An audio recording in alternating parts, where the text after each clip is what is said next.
It is 4 o'clock in the morning. A grown adult has done this to themselves voluntarily. Nobody asked them to be awake. Nobody is chasing them. And yet here they are, filming an ice bath at 4 in the morning, with a motivational quote playing over a hip-hop beat. Welcome to hustle culture. The only religion where the sermons are on LinkedIn, and the communion wine is a $17 green juice. I have nothing against hard work.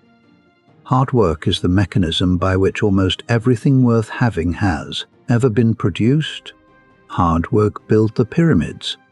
Hard work put a man on the moon.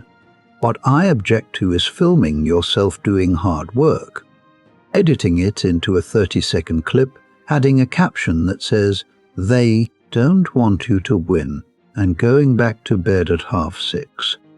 That is not a work ethic. That is a short film with terrible writing. Let us begin with the alarm clock. Sunrise has existed for approximately 4 billion years. For most of that time, humans slept until they were no longer tired. Then in approximately 2009, a billionaire gave an interview.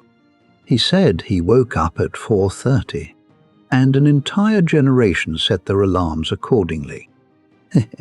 Jeff Bezos sleeps 8 hours a night. He has said this more than once. But "I get adequate rest" does not go viral. Nobody screenshots "I sleep 8 hours" and puts it over a photo of a lion. The lion, incidentally, sleeps up to 20 hours a day. It is the least productive animal on the savannah by any reasonable measure. The gazelle is doing all the work. But nobody puts a gazelle on their vision board. A gazelle looks like it has anxiety, and that is too relatable. Let us discuss the cold shower. At some point in the last 5 years, this became a personality trait, not a medical treatment, not a cultural tradition. A personality trait, like being left-handed. The argument is, if you can endure 2 cold minutes, you can endure anything. I once endured a 4-hour delay at an airport. It did not make me better at my job, it made me worse at everything. Suffering is not a transferable skill. If it were, the entire population of Britain would be running Fortune 500 companies. We endure weather that personally offends us 360 days a year. They always say the same thing. It is about discipline. Discipline is finishing something when you don't feel like it. Discipline is showing up for people when you're exhausted. Standing under cold water while filming yourself is not discipline. It is content. The journal. Every productivity system recommends it. 3 pages, stream of consciousness, every morning before anything else. In theory, this clears the mind. In practice, it is 3 pages of "I am grateful for my health. I don't know what to write. This pen is quite blue." Specifically, the pen. The pen comes up a lot. Nobody reads these journals back. They exist as evidence that you did something before 7 in the morning. Early morning activity has become a form of currency. You spend it by showing other people that you have it. A morning routine that no one witnesses is apparently incomplete. The Carthusian monks have been journaling in silence for 900 years. They have no followers. The morning smoothie deserves its own moment. Spinach, spirulina, ashwagandha, lion's mane mushroom, collagen peptides, and enough green powder to fertilize a modest garden. It tastes like a lawnmower, and yet the person drinking it has the expression of someone achieving enlightenment, because if it tasted pleasant, it would not be a sacrifice.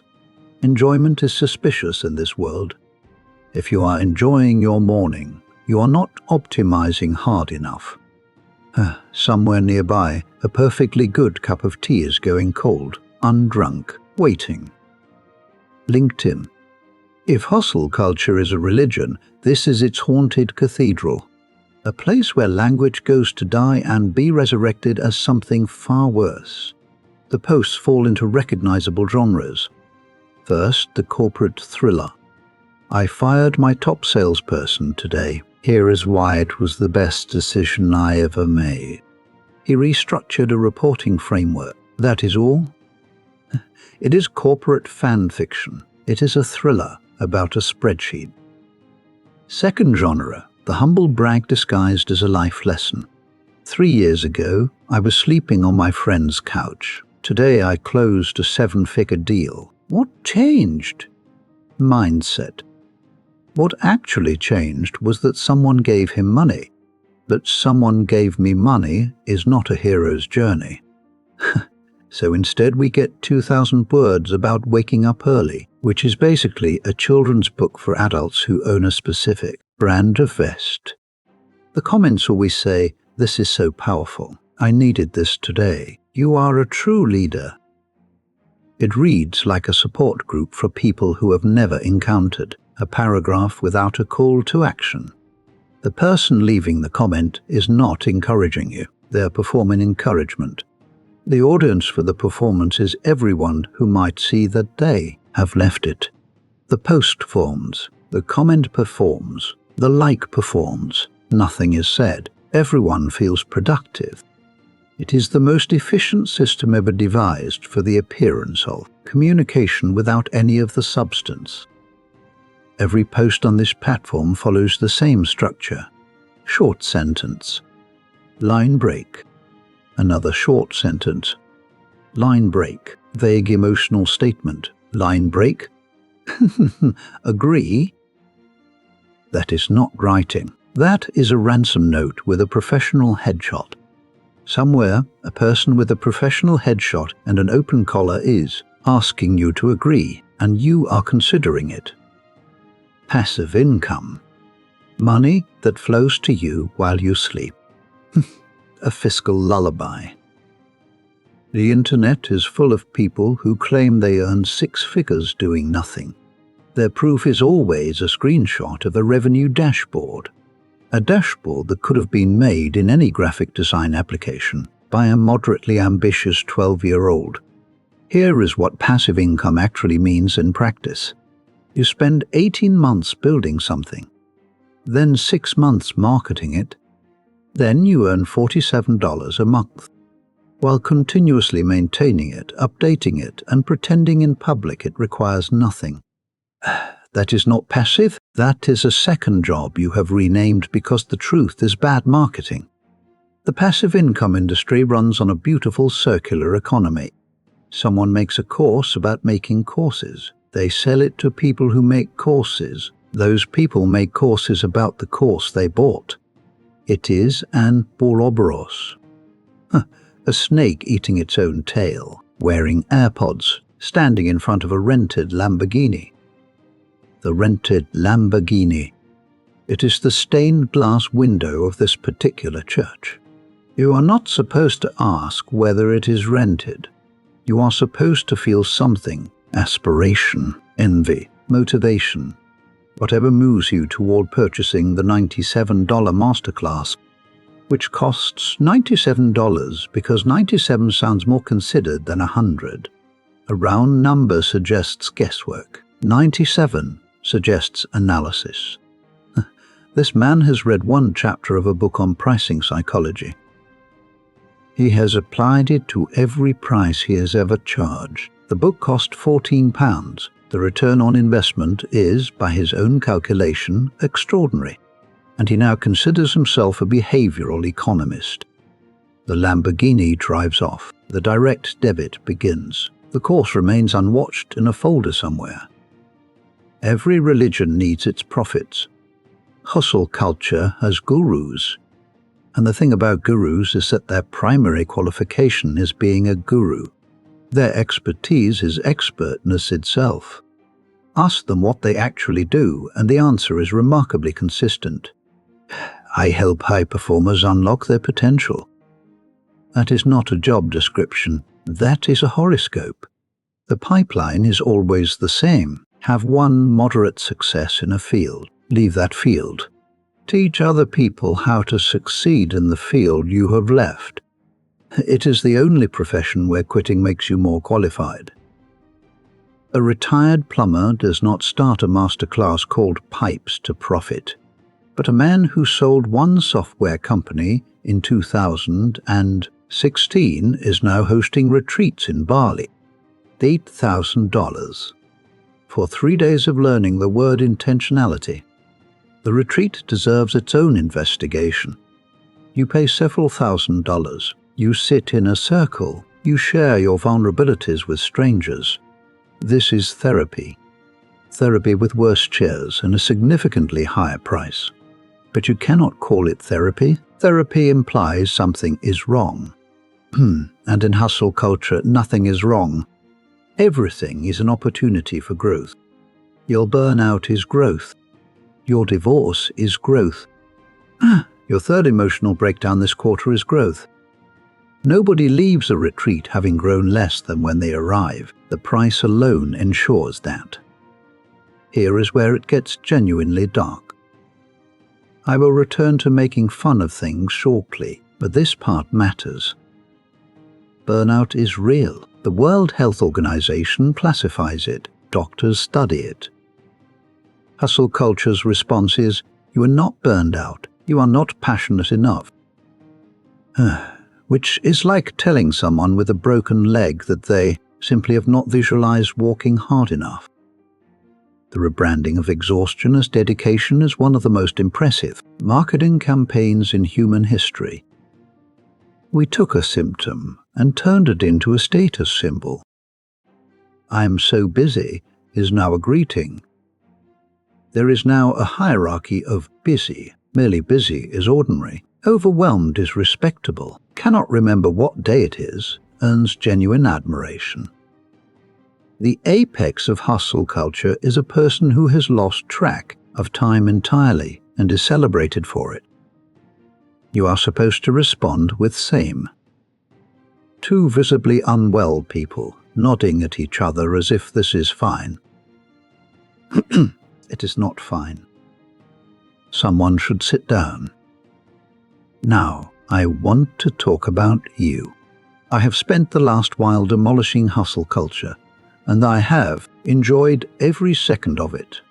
But here is the uncomfortable part. It works. Not the cold showers, not the morning routines.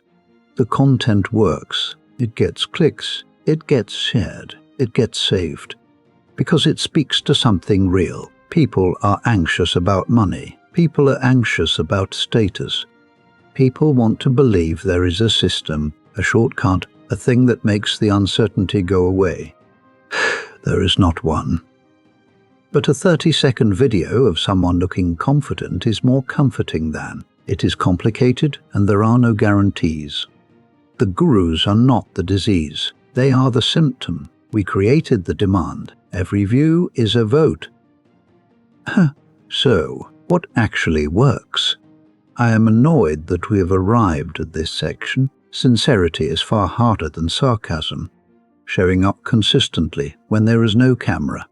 Resting without guilt. Having a plan flexible enough to survive contact with real life. Asking for help without calling it leveraging your network.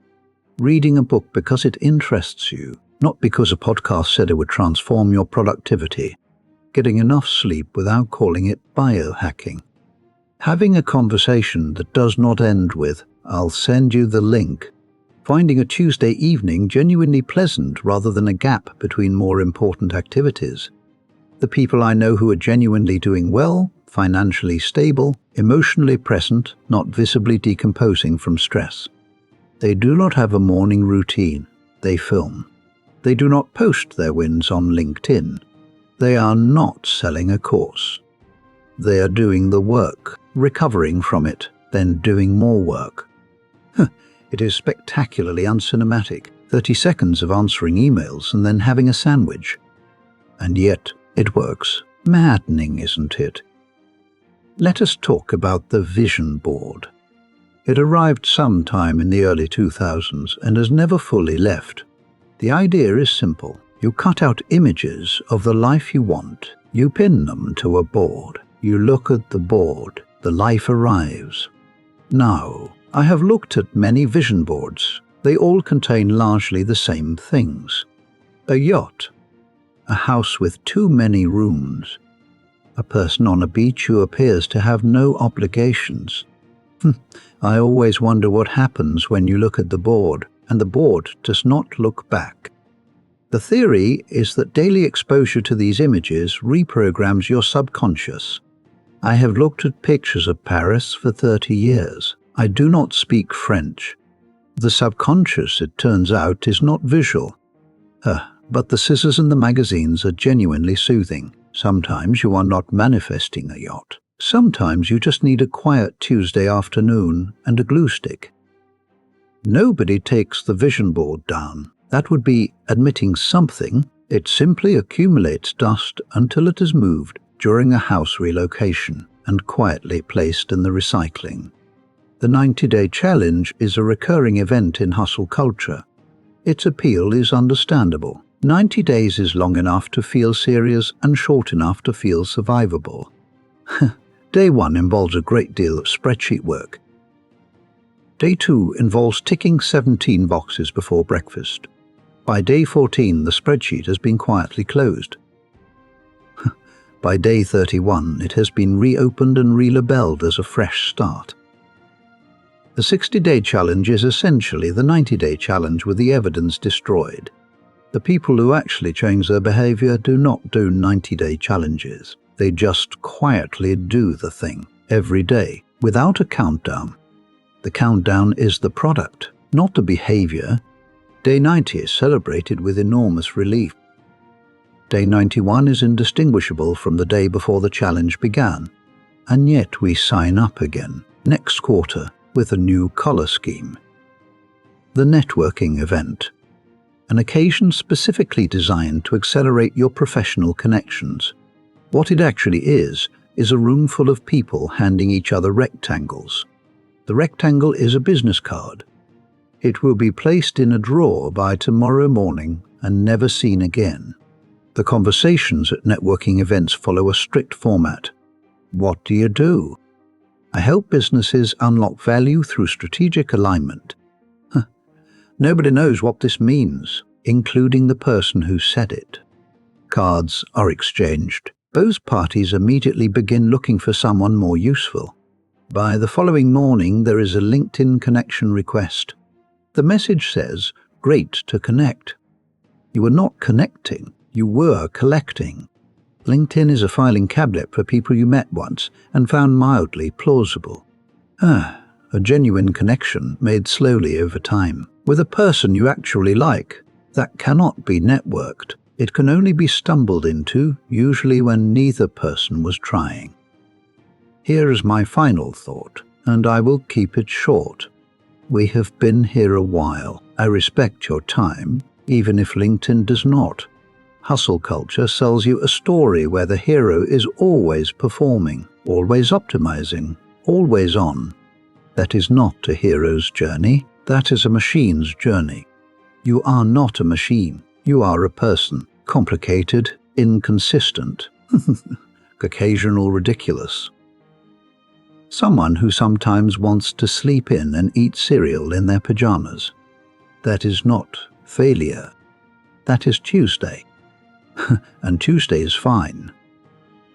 The unremarkable day lived well without documentation, without an audience, without a caption. That is not a wasted day. That is the whole point of the exercise. A rested human with a clear head is more dangerous than any cold shower-taking, lion-quoting productivity robot who has not slept since March. If you ever meet one of those people, ask them one simple question. Are you happy? Watch the pause. That pause tells you everything. Go to bed. Sleep is not a weakness. Sleep is the ultimate power move. Good night.